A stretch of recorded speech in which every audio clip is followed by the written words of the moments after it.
The only thing that I would say was difficult to deal with was when, if I didn't get it the first time and I ask a question, I'm getting called a name, and then he teaches me again. Yeah.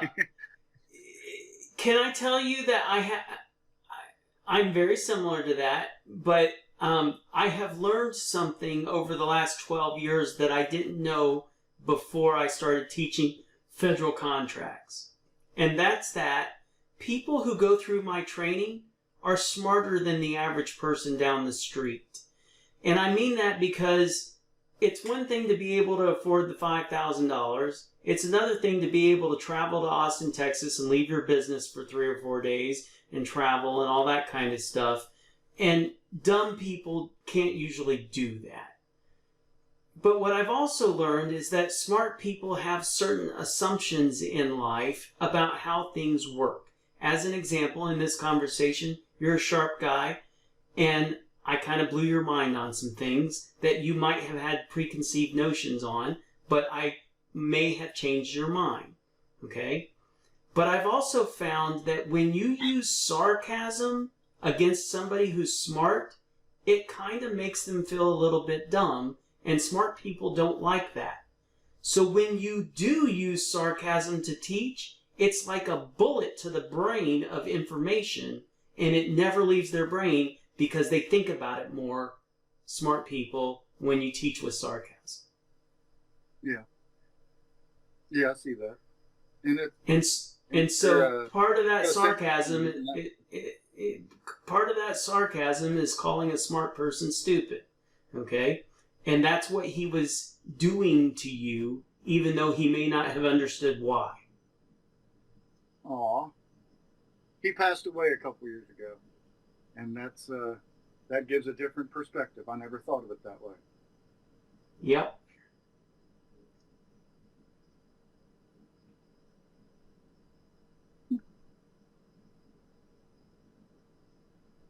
Now you made me cry. I'm sorry, Joseph, but that's the way I see this world. Yeah. Good morning, Sean. How you doing, Joseph? Doing well. How about yourself, sir? Fantastic. So what's going on? I've been seeing your advertisements on Facebook, and I just was curious about how you do what you do. I've watched. I was actually in the middle of the second video. I watched the first one, which was only 15 minutes or so. And so I just started watching the hour-long one, got your text, so. Yeah. Well, at least the advertisement's fresh in your mind. So that's kind of the opportunity. I like to set a couple of ground rules, as you might have seen in the beginning of that second video, and that is that I've been in the construction industry for 30 years, and I know that contractors are constantly getting smoke blown up their ass and people trying to take advantage of them. So I like to say in these things that this is your opportunity to talk to a guy that did 1,000 federal contracts that generated $1 billion, but really it's just for you to determine two things. Number one, if I'm full of shit or not. And number two, if you decide I'm not, am I the guy you want to go into the federal market with, you know? Yeah. And then I guess one of the questions I also like to ask is, most people when they scroll through Facebook, they skip advertisements, but you didn't skip mine. What kind of caught your eye there? I'm a vet, so when I saw that you help people get into the government contracts, I know there's ways to get in as a veteran, and I really don't know what they are. My other question was, I'm not a contractor. I do pressure washing and window cleaning. Okay. So I'm not in, that might still be called construction or something, but I'm not one of those things, and I'm not drywall. I have been a GC in the past, but I'm just not now. So I wasn't sure if it can apply. That's not a problem at all. First of all, this is just a conversation between two guys in the construction industry. At the end of this call, you're not going to hear, if you buy now. There's no pressure for anything. There is no PowerPoint. Here's the 7-step process to give me money. There's nothing like that. Okay. It's just a conversation. And but anyway, so let's talk a little bit about construction in general. Since you didn't make it through that second video, I'm going to go ahead and give you a history lesson if that's okay with you. Sure. I'm not an economist, I'm not Alan Greenspan, but I've been around in 3 decades in the federal space, and I've noticed some things over time. And one thing I've noticed over time for sure is that our economy goes up and down, up and down, up and down. And I have a tech team that sets up all my technology. You know, I wouldn't know how to do a Zoom call if somebody didn't show me what buttons to push. But Yeah. I'm a contractor, right? I always joke, I'm an ape with a hammer, you know? Give me something to hammer. But anyway, I've been teaching this economy thing for a while now, and one of my tech guys, he says, when you draw it out, you're drawing it backwards. You need to draw it the other way. And I went, well, bear with me. So this is the first time I'm going to be doing it the reverse of the normal way I do it. But the economy, it won't work reverse. He's just retarded. All right, the economy goes up and it goes down. And it goes up and it goes down. And contractors, when the economy's going up, they don't necessarily know that it's going up. What happens to them is they start getting more phone calls. And that's how they know things are good. Hey, can you give me a bid to do this? Can you give me a bid to do this? Can you come power wash this? And if you get too many of those phone calls, what do we do with our price? We raise them. That's right. And that's in a good economy. But then eventually things pull back, and we call these dips, what do we call them? Especially if they're big dips. Declines or? Recessions. Recessions, okay. Okay. And so the economy pulls back, and I'm just here to tell you that that's not your fault. When things are going up and you're feeling like Superman and you're spending money on advertising and marketing and you're going, oh yeah, things are good, money's flowing. When that shit starts pulling back and you're not getting the phone call the next week, I'm just here to tell you that's not your fault. That's the economy pulling back. But then if you stay in business long enough, you come across this side, you start rolling back up the upside, and oh my God, things are great and it's awesome. And life goes on, and the economy is constantly going up and down, up and down. But if you know anything about American history, what was the worst recession in American history? Carter? It was actually before that. It was the Great Depression. Oh yeah, duh. All right. Yeah, no, you don't have to duh. Like I said, it's a history lesson. Happened in 1929. The stock market crashed. 9 out of 10 people in the United States, I mean, I don't know 9 out of 10, but some massive number of American people lost their jobs. And it was the worst economy that had happened in American history, and we refer to it as the Great Depression. The incoming president was FDR, Franklin Delano Roosevelt. He was tasked with saving the American economy, and he started negotiating with Congress on how he was going to do that, and he came up with a plan. Have you heard of it, the New Deal? I do remember this. I don't remember what it was called, but I know he ended up helping a lot of people by doing government contracts. That's exactly right. He went out there and started building roads, bridges, and dams, but it was federal government contracts. He stimulated the economy. But there's something in the history books that's not taught associated with that New Deal, and it's really important. Prior to the New Deal, when our federal government bought construction goods and services, because they've been buying construction goods and services since 1776, right? I mean, the capital of the United States was built before 1930s, right? They were always buying construction goods and services. But prior to 1933, the New Deal, it was a cost. We buy something in construction, and it's a cost. What the New Deal did in 1933, he negotiated with Congress, and he said, when we buy roads, bridges, and dams, it's not a cost. It's an investment in our country, and we get an asset. And he balanced the books with that for the first time. That had never been done before. And it was a big deal. Flash forward, you're around my age, so you remember the last big recession. What year was it? 72? 75? No, the last one we had prior to now. 2007? Yeah. 2007, 2008. But who was the incoming president? Who came after? That was Bush. Who came after Bush? Obama. That's right. You can say all you want about the Democrats, but you're about to get a huge lesson right in your face. Obama passed the American Reinvestment and Recovery Act. Did you ever hear of it? No. Okay, because you're not a federal contractor. You're just a construction guy out in the construction industry. And I'll tell you what, most people in the construction industry are Republicans, but you're about to get an education. American Reinvestment and Recovery Act, he puts $150 billion worth of federal contracts out for bid, but you couldn't bid any of it because you're not a federal contractor.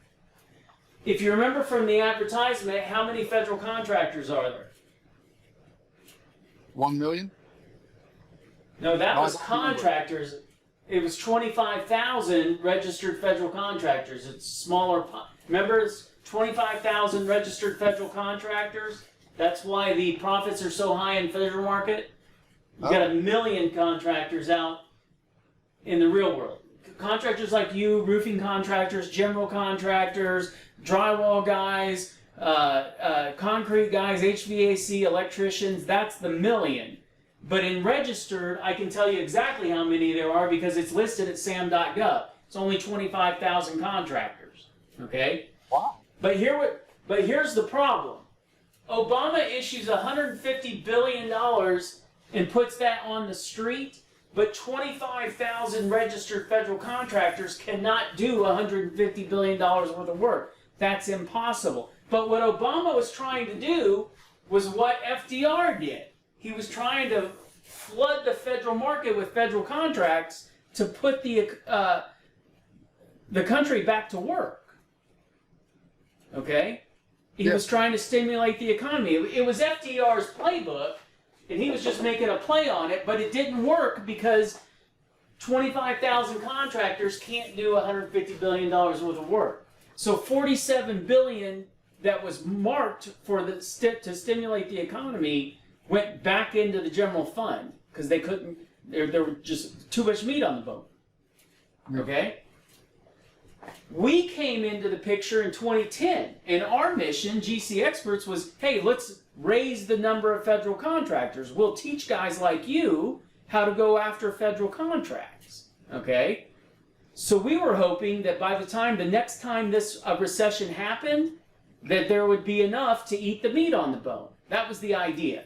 Flash forward 13 years. Who's president today? Biden. You can call him Slow Joe, but what did he just pass? The Infrastructure Act. Trillions of dollars into the federal market to build infrastructure across the United States. You can agree or disagree with all of the politics, but that's a fact. It's an act, Infrastructure Act. This is now law. We approved Congress to put all this stuff in place, okay? What's Biden doing? Same playbook, right? Same playbook, right? Yes, sir. Okay, so in the up economy, what happens is most contractors, they come down here in the recession and they free fall. But there's contractors in this world that are smarter than you, right? Those guys are splitting off and doing federal contracts rather than coming into the free fall. Then they may decide to ride the up economy in commercial and residential, but when it starts pulling back again, they're splitting off and doing federal contracts. Okay. All right. Now, most contractors in this country will work for between $25 and $250 an hour. Would you agree with that? Yeah. I mean, seriously, if I called you up and I said, hey, I'm going to fly you down to Austin, Texas, I got a week worth of pressure washing, I'll give you $250 an hour for a whole week, would you take the deal? Yes, I would. Okay. Would you agree that there are some people in the construction industry who are making a hell of a lot more than that per hour, but they're not telling you how they do it? Yeah, I'd agree with that. At least I'd be assuming that, but I believe it. Well, there are contractors like me in this country who are making $10 to $50 to $100,000 an hour in the construction industry. And if you want me to teach you how we do that, I will teach that to you right now. Yes, sir. Please. Our federal government has a rule book. It was designed by Congress and attorneys, and that rule book is called the Federal Acquisition Regulations. We refer to it as the FARs, Federal Acquisition Regulations.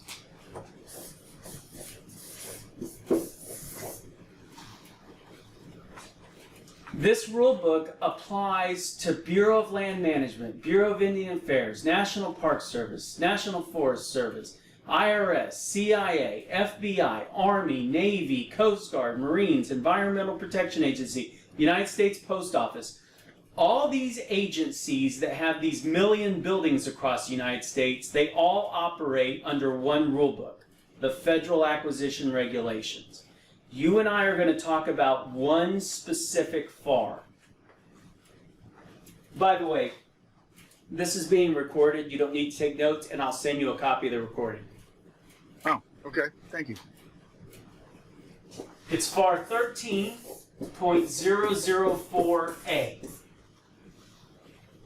And I want you to take the time right now to Google it because we're going to read it together. Just Google that term, FAR. FAR 13.004A. I just want you to Google that.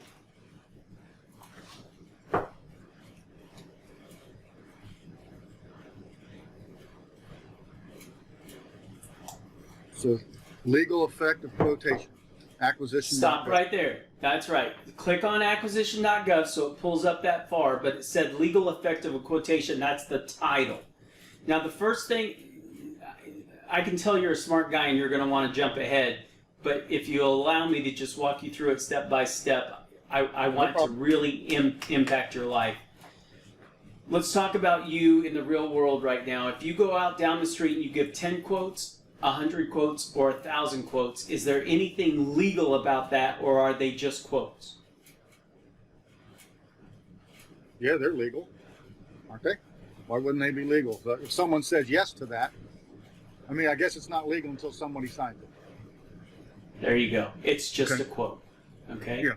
But on the federal government side, when I told you we're going to read the rule book for how our government acquires contracts, or I should say acquires construction goods and services, the first title of this FAR is the legal effect of a quotation, which is different from the real world where there is no legal effect of a quotation. Okay? And I just want to establish that that's different. Okay? Okay. Then I want you to read the first sentence, but stop at the period, out loud. A quotation is not an offer and, consequently, cannot be accepted by the government to form a binding contract. Stop right there. Now look, in the real world, if you say, Sean, give me a quote to do some work, and I sign the quote and I hand it to you, and you sign it, what do we now have? Now we have a contract. That's right. But on the federal government side, the first sentence of the legal effect of a quotation says that a quote is not an offer and cannot be turned into a contract. And that's different because in the real world, you can turn it into a contract. Huh. Okay. That's different, right? Yes. Okay. Now read the second sentence out loud. Stop at the period. Therefore, issuance by the government of an order in response to a supplier's quotation does not establish a contract. Now look, this was written by attorneys in legalese and by Congress. It's the Federal Acquisition Regulations. It's the legal effect of a quotation. and our federal government understands that they have people that work for them that might not understand everything there is associated with the legal effect of a quotation. And what our government is concerned about is that someday, even though I turn a quote into the government, it says they can't take my quote and turn it into a contract. They're worried that someday somebody might take my quote and turn it into a contract. So in the second sentence, they're saying that if that happens to you, don't worry about it. It's still not a contract. Isn't that what that says? I was trying to focus on it, and I want to let you do your thing, but that's what it read says. The second. That is what it says, right? Okay. Yeah. Now, read the rest of the paragraph to me out loud. The order is an offer by the government to the supplier to buy certain supplies or services upon specified terms and conditions. The contract is established when the supplier accepts the offer. Oh. Again, this is legalese, but let me break it down to what this actually means is, let's say that the National Park Service needs a 200 square foot tiny house. Just a little tiny house for some park rangers to spend the winter in at one of their national parks. So I come along as a national federal contractor and I bid that job for $100,000. They can't turn my bid into a contract. That's the first rule. What the rest of that says is they have to offer it back to me. So I give them a bid and they offer it back to me. Hey, we got your bid. Would you please do it for what you bid it for? That's what that looks like in the real world. Okay? That's what that FAR says. When they offer it back to me, I have 4 options. 4. Number 1, I can accept. Number 2, I can withdraw.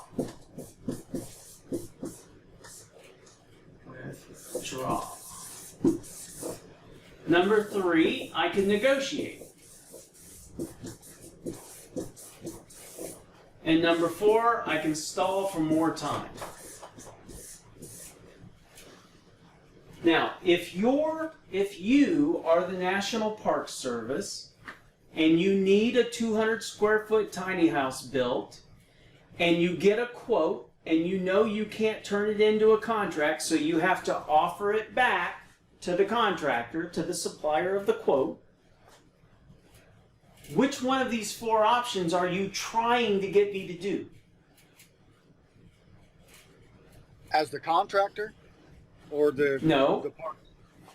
You're the national. That's right. They want me to accept. That's exactly right. Because once I accept that offer, it's a contract, and they want that contract so they can get the 200 square foot tiny house built. That's what they want me to do. But I don't do that.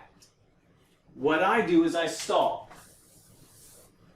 I say, I'm sorry, I wasn't expecting your call. Can I call you back in 24 to 48 hours? Whoop. Get them right off the phone. Then what I do is I call the yous of the world. The guys that know how to build 200 square... Dude, I don't know how to build a 200 square foot tiny house. I don't even care how to build a 200 square foot tiny house. I promise you, if you told me to go hang a 2x6, you wouldn't want to walk underneath it. Okay? What I do is I call the yous of the world. And this is what that phone call sounds like. Hey, my name's Sean. I'm a national federal contractor. I do everything from wind tunnels, water treatment plants to kitchen renovations. I'm calling you today because our National Park Service needs a 200 square foot tiny house built. What I'd like to do is send you over the plans and specifications. When you get the plans and specs, pick up the phone and call me. I'm already familiar with the job and I'll walk you through it step by step. So then I send over the plans and specs, you pick up the phone, you call me, and I say, hey listen, off the cuff, I'm not asking you to bid every 2x4, every electrical outlet, every shingle. What I'm asking you is, based on your experience, looking at what this is, it's a 200 square foot tiny house. Just give me a number that if I called you up 90 days from today and said, hey man, we got the job, that we'd be close enough to negotiate something that makes sense for both of us. What would that number be? Now, in this hypothetical situation, no wrong numbers. I've taken all the pressure off of you. Give me a scenario. Give me a price. How much to build the 200 square foot tiny house? Give me a number. 50,000.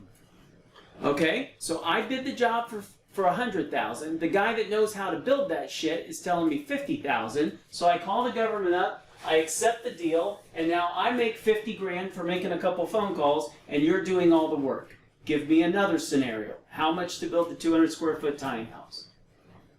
$150,000.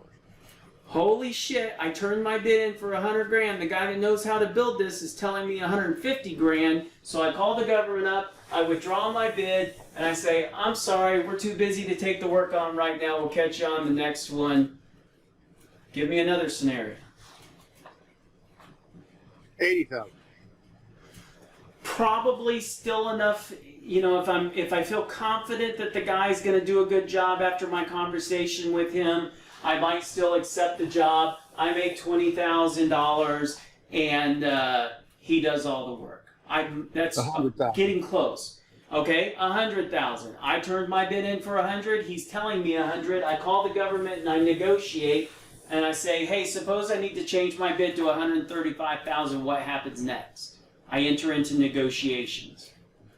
Do you want to do any scenarios, or are you now ready to believe me that there is zero risk when I turn a bid to the federal government? Wow. That's pretty surprising.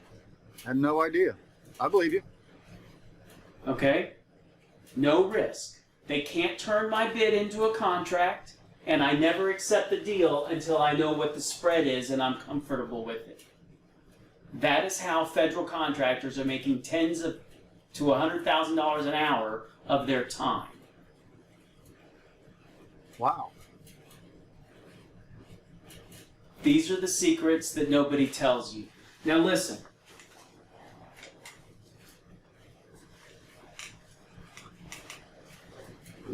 What you just experienced was 10 or 15 minutes of training that's from my 3-day workshop. For over 10 years, I've been pulling contractors on the other side of that whiteboard into a room and teaching them the secrets to succeeding in the federal market. All right? It's 3 days worth of training. It's over 28 hours. Okay? And prior to the pandemic, I was filming them. Not because I knew the pandemic was coming. I was filming them because I thought it was cool that people were paying us and flying into Austin and going into our office here, and we were teaching them. And I invested a lot of money in those recordings. I mean, I put a lot of cameras up. And but then the pandemic hit, and I went, shit, I can't bring people in the room anymore. So I took those videos I already had, edited them together, and put it on the internet.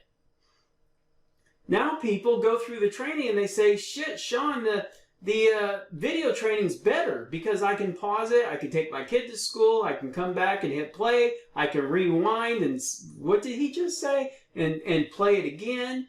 And if they have questions, they can pause it and say, hey, Sean, in the workshop, you just said this. Can you break it down for me? You know, people like that better. Do you want to see what that looks like? Sure. I've got a handful of questions. This is not what I was expecting. Hold on, I'm going to show you what that looks like.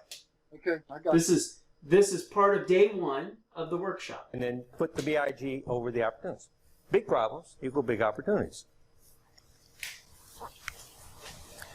If somebody needs something and they really need it, they're desperate to get it done, you understand that's the opportunity you're looking for, the need. Okay? You focus on the need. Everything gets focused on the need. What's the need?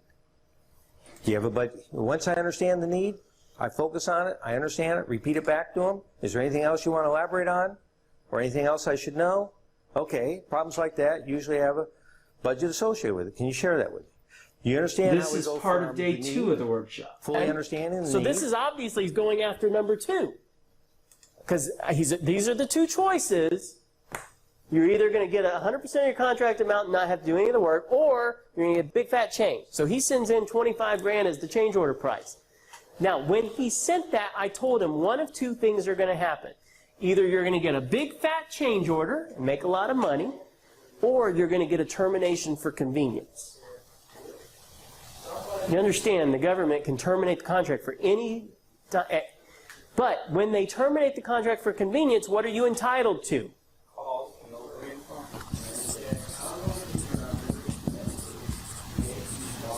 On termination for convenience, you're entitled to cost plus overhead and profit. That's well-established contract law. Okay?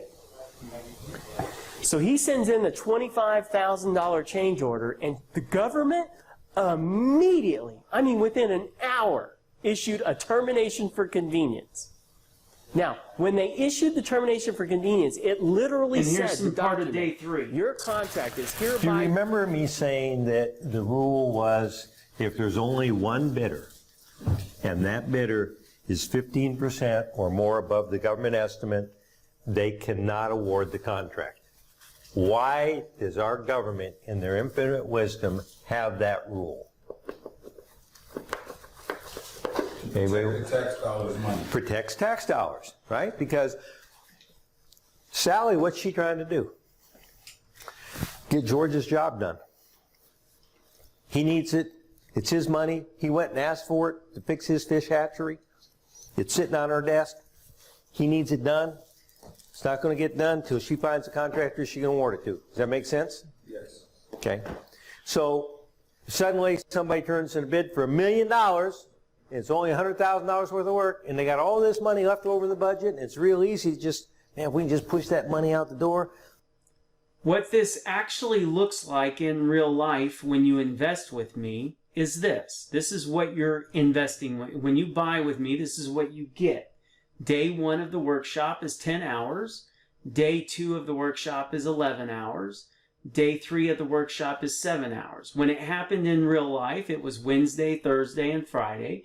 This is just a little update video that I put in there. But it's the 3-day workshop that launches you into the federal market. You said you have questions. Well, I guess my first thought was I thought I would be the contractor bidding for jobs in my industry, but it sounds like this is more than that. Significantly more than that. It's not that you couldn't bid on jobs that were local to you that were federal. You could. Once you're SAM registered, you can bid on those jobs, and we can certainly get you SAM registered. But why go after such a small piece of the pie when you can do this nationally at no risk?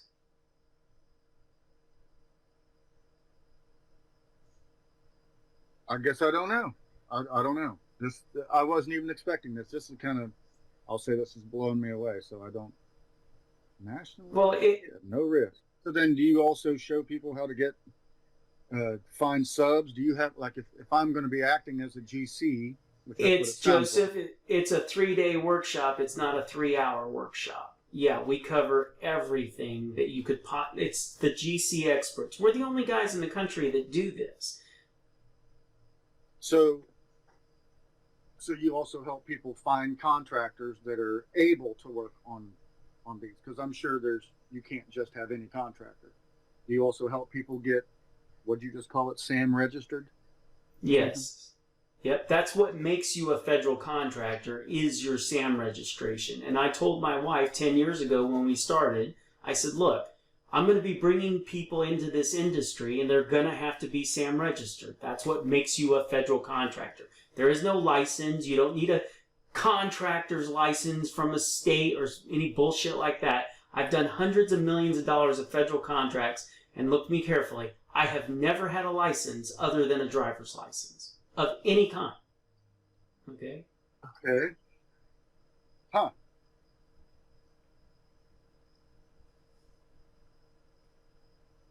And you just end up finding the subcontractors and making these jobs happen? It's really that and simple. then walking away since there's no risk? Or walking away because there's no risk. But yes, but look, I'll tell you this. Every town's got a good roofer. Every town's got a good plumber. Every town's got a good electrician. And I'm going to give you a nickel's worth of free advice right now. Ready for this one? Sure. If the town's so small that you can't find the guy, you call the local preacher. He knows the guy. How much time do you, once you start this, how much time does it take to work this? Typically, when somebody gets out of the workshop, gets out of the training, it takes about 90 days before they get their first contract. Typically.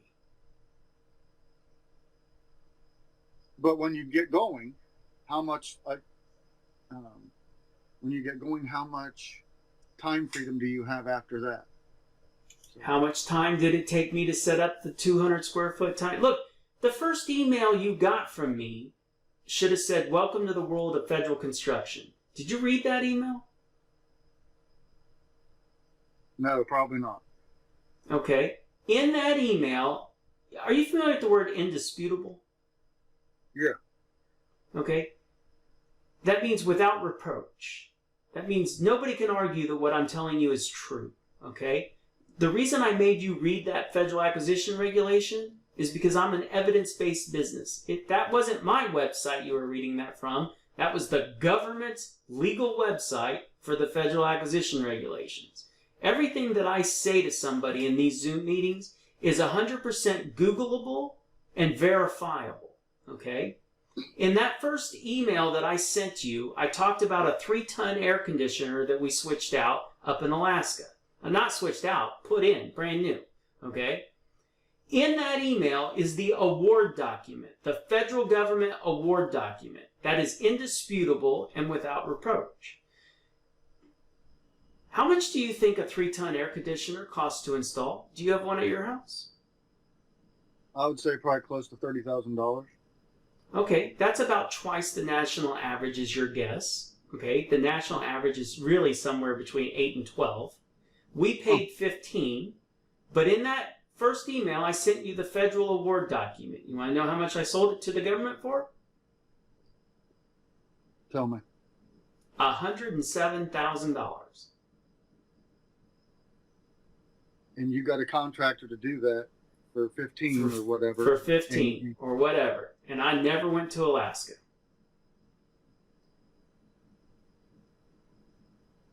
Huh. Yeah. Huh. Yeah, this definitely was not what I was expecting. That's interesting. It's never what somebody's expecting.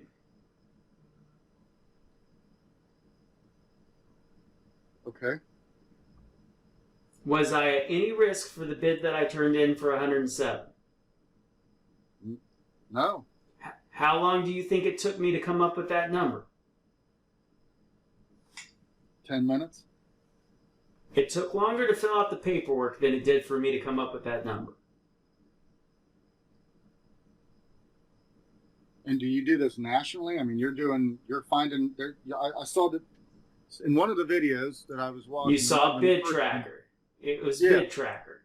I spent $250,000 inventing that program. Here's what it looks like.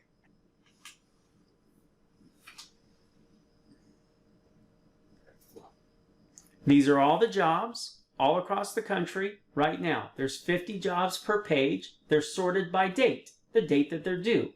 These are jobs that are due today. If we scroll down, there will be jobs that are due Monday. If we go, and by the way, when you're ready to look at a job, you just click sync. Sync. How long is this taking, Joseph? Okay. So they're then due you go to today, the, like a quote is due today? Is that what that means? yeah, these jobs on this particular page are due today. These jobs are due on the 21st. See the date over here? Okay. If you're interested, you click sync. You just click sync. How long is this taking? Okay. And then when it's syncing in the background.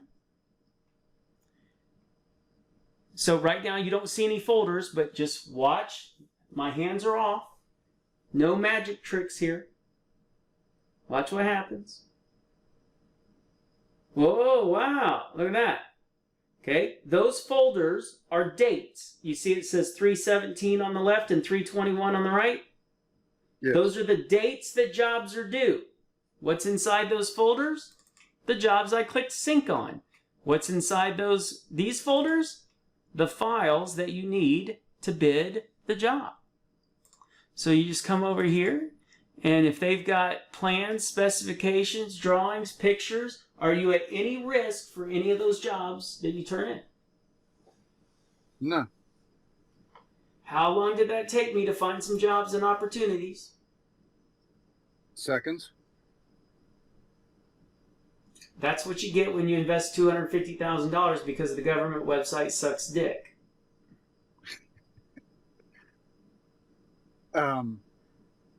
So obviously you would pick jobs that you would be more willing to take and look at because of the time that you'd want to invest in bidding that out. Whatever. I mean, people pick different jobs for different reasons. It doesn't matter to me. I don't care what the construction is, and I don't care where it's at. I just want to be the middleman between what the government needs and the guys that know how to do it. Wow. Okay. What does this cost? $5,000. Is it all at once, or do you pay that over time, or? No, it's right up front. And it's not even just that. It's another $700 you got to give to my wife to get your SAM registered.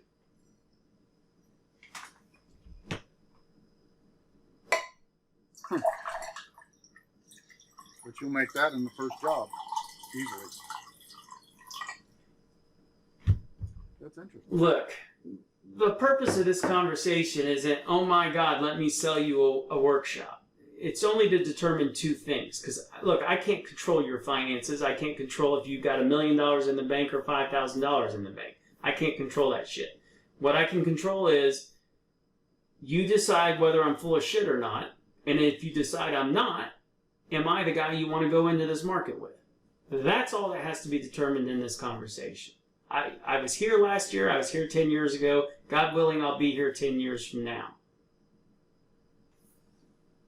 That 25,000 that you showed at the beginning, is 25,000 contractors. Is that what it's grown to now, or?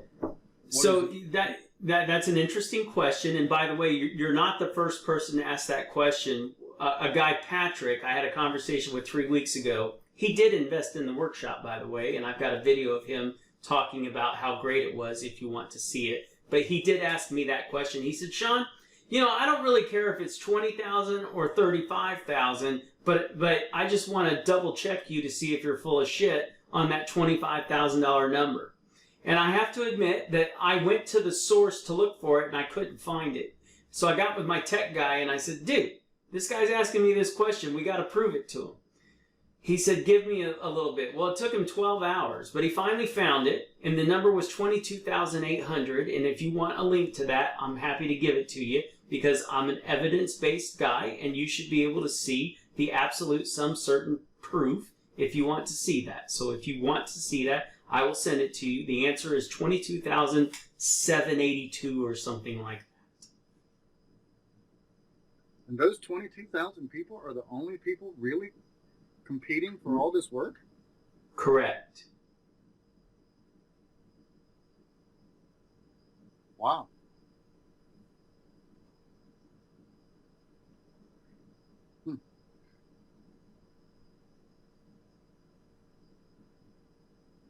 I guess I'm blown away and surprised. Wasn't expecting this. I'd like the opportunity. Send me whatever. Send me this link and then send me the. Yeah, after looking at the picture, that is not what I was expecting. I had no idea. Because you go through Facebook and we have this whole thing with life now. If I can't get what I'm looking for in the first 5 or 10 seconds, or I didn't even know what I was looking for, I just delete it. And when I get so many emails, I just flip through them. I don't sit and watch everything.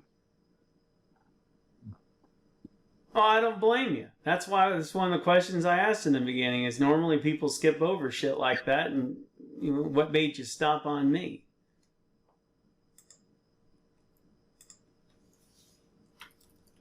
I'm a serial opportunist. How's that for an honest answer? Okay. Well, you stumbled upon a good one. That's the link. I just texted it to you. Okay.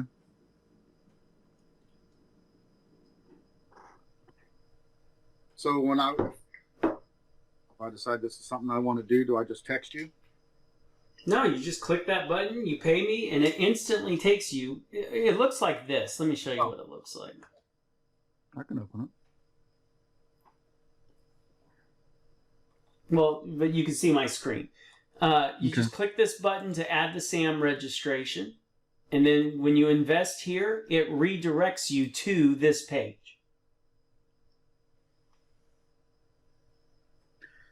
Is there any kind of, if I have questions, I call you? You pause it, we get on this thing, and I break it down for you. Yep. And by the way, you don't have to get in line. You just text me and you say, hey, dude, get me on a Zoom. And I go, bam. Wow.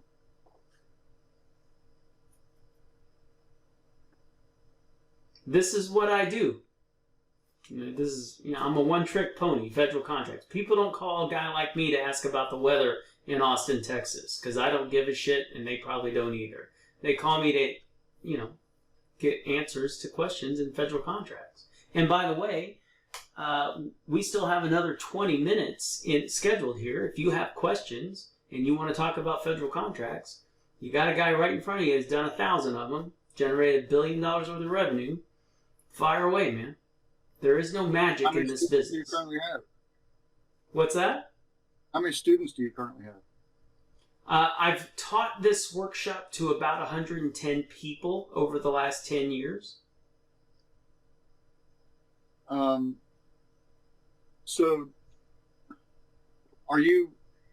my assumption, because I've worked as a GC for many years.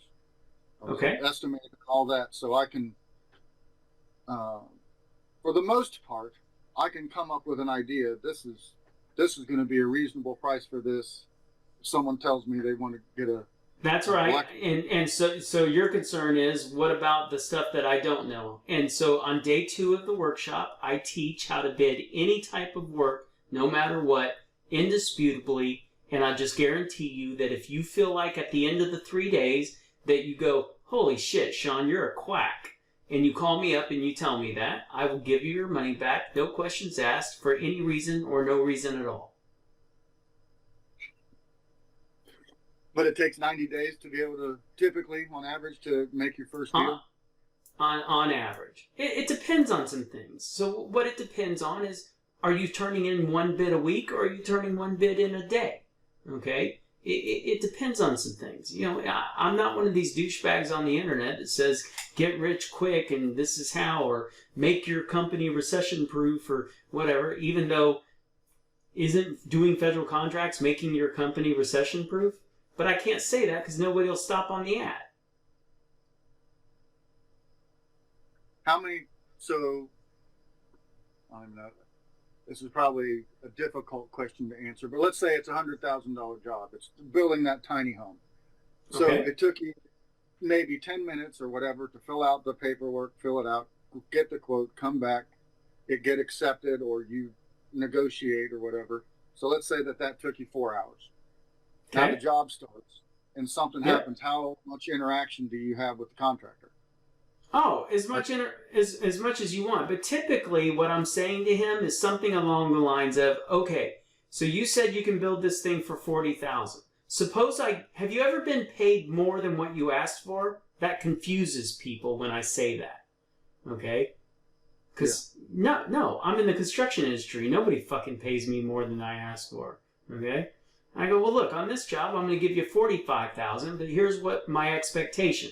When your guy goes out there in the morning and he gets on the job, he takes 3 pictures and he texts them to me. At the end of the day, he texts me 3 pictures of what progress has been made. So I'm fully abreast of everything that's happening as the day goes on. And at the end of the day, I want him to fill out a daily report. You got any problem with that?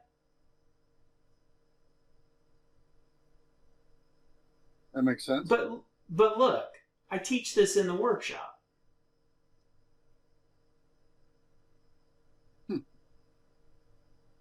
What if it's multiple disciplines? You're building a gas station. Yep. So then the primary foreman on the job site, okay, if it's under $100,000 or maybe under $150,000, the primary foreman on the job site, I'm giving him an extra $100 a week so that if anybody comes out and asks, hey, who represents government construction experts or whatever the name of your company is, he raises his hand and he says, I do, and he coordinates things. I greases the wheels a little bit. If it's a bigger job, $200,000, $500,000, I probably send my own guy out there.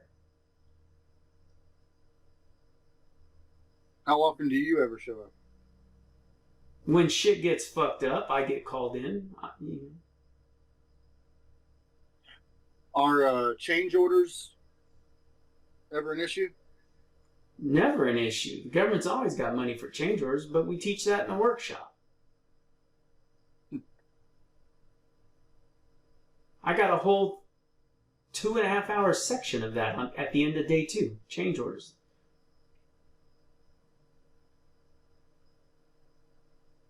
And you're a hand holder, huh? Absolutely.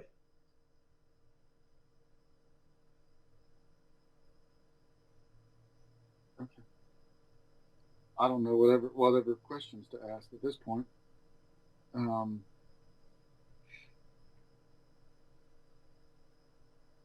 Okay, let's do this.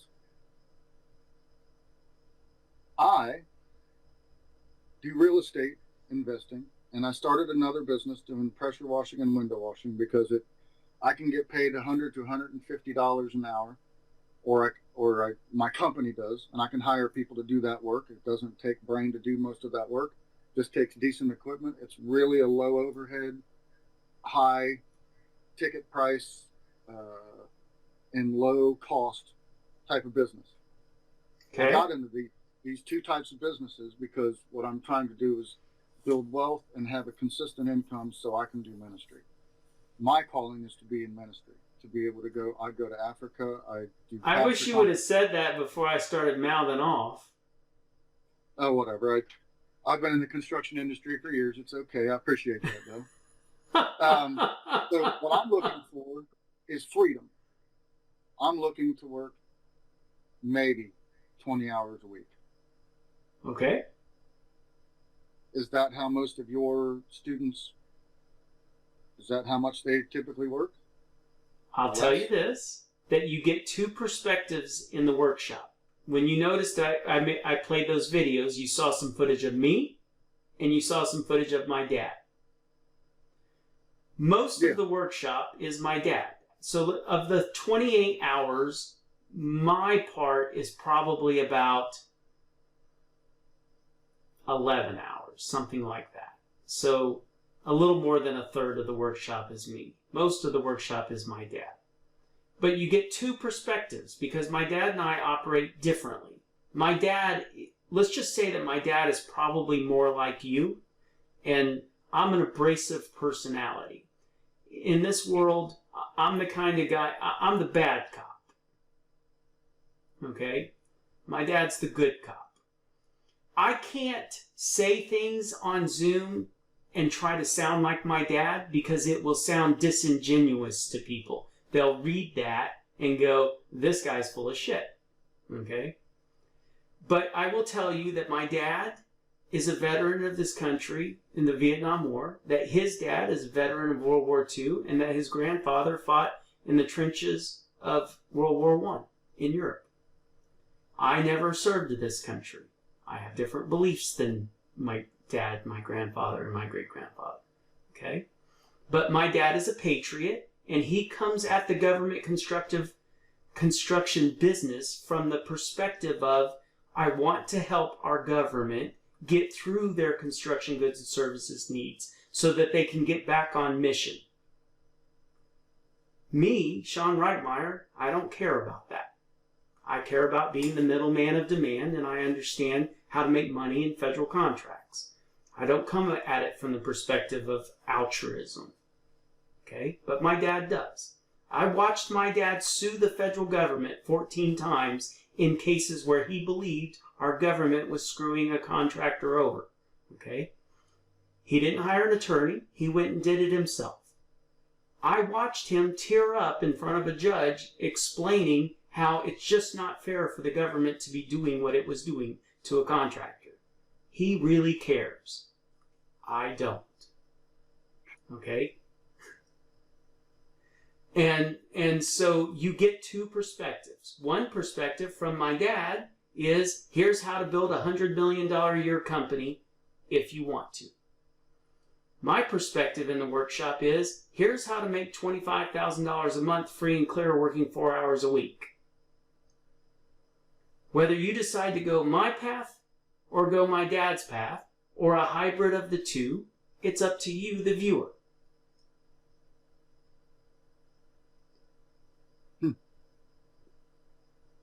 Yeah, I'm probably somewhere in between. Maybe you are. But you get two perspectives in the workshop. It's 28 hours of training. I can't teach it in 3 hours.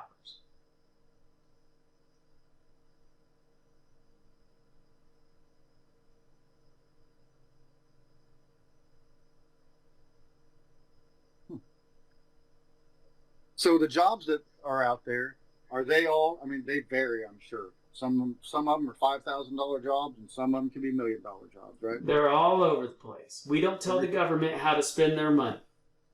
Right. But I will tell you, I've done tons of jobs that required pressure washing over the years, but I just hire somebody local to do that.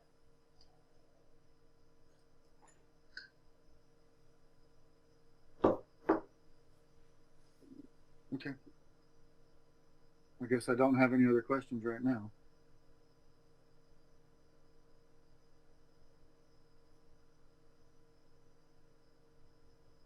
Thank you for your time. You bet, Joseph. I'm here for you if you need me, man. All right. So next step is just click on that if I want to. Are there any other? I guess I'll go back and look at some more of the videos, but I guess it's all going to be about the same stuff. It's all guys going, holy crap, you should listen to these guys. Okay. I'm sure you need an LLC and all that stuff, right? Yep, you need an LLC or a corp. Yeah, the government does work with entities only. Yep. Okay. Well, Sean, thank you. You're welcome. Thank you for, I guess, for all the good work you do in the world. I would never do that. I love your honesty. I had a guy that I worked with for years. His name was John Kaiser. He was an electrician.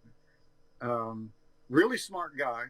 He had his upbringing was kind of hard.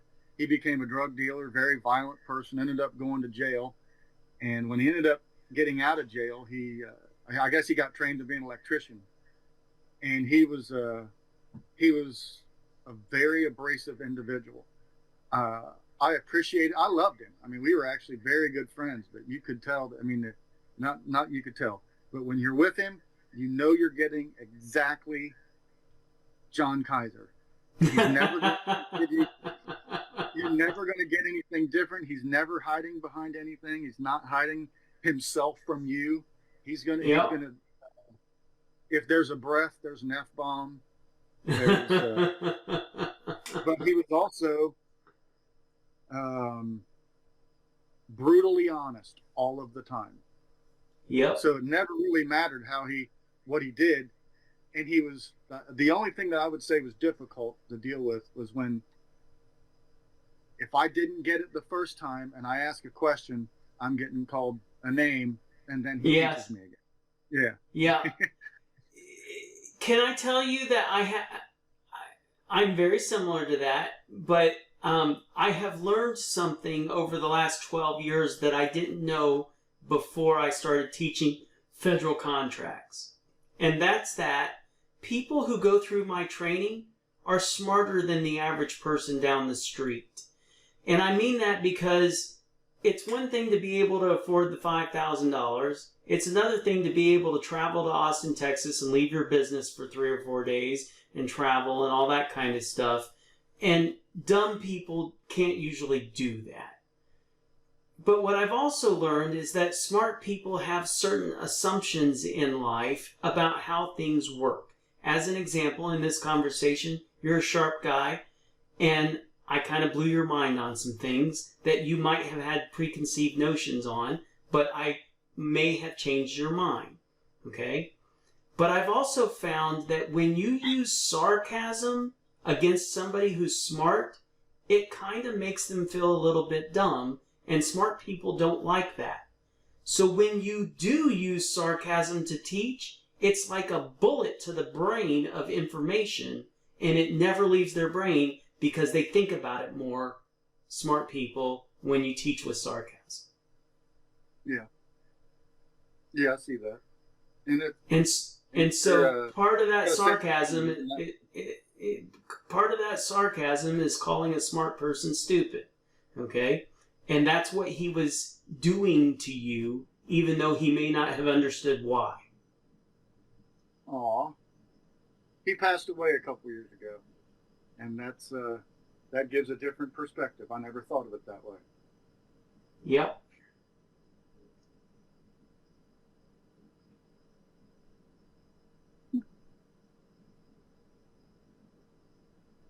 Now you made me cry. I'm sorry, Joseph, but that's the way I see this world. Yeah.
I call smart people stupid all the time.